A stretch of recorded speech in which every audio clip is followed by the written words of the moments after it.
మునుపు కలుగని మురిపెమేదో ముద్దుగా నా ముందరుంది. హలుపు తెలియని వలపు నాలో హత్తులే చెరిపేయమంది.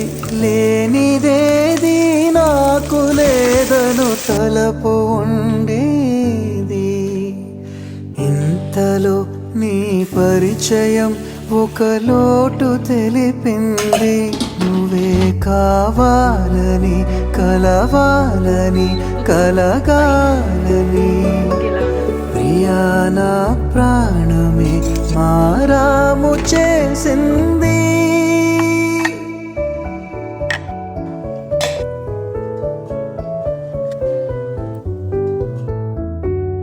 కిచెన్లో ఎంత ముద్దుగా పూత వేసిన లేతమా విని చూసినట్టుంది. నువ్వు నవ్వుతూ ఉంటే